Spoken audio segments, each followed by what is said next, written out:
निकले जब पतर की मार नैना से बान करे मोर जान कलेबी दिखाई के चिकन सामान करे मोर जान कलेबी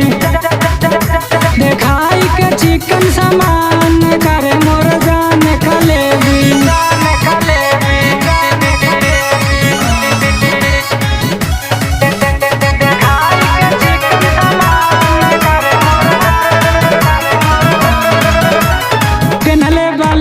देखा जाली तारा हो झलकता देखा अंधारा बारा हो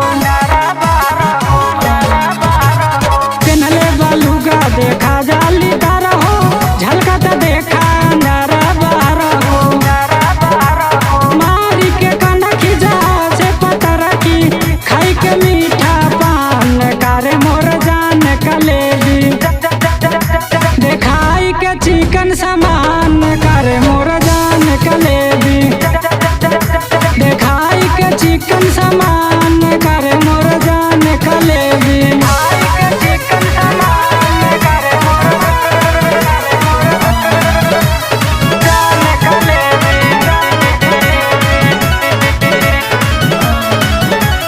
बाली उठ लाली देखी बहका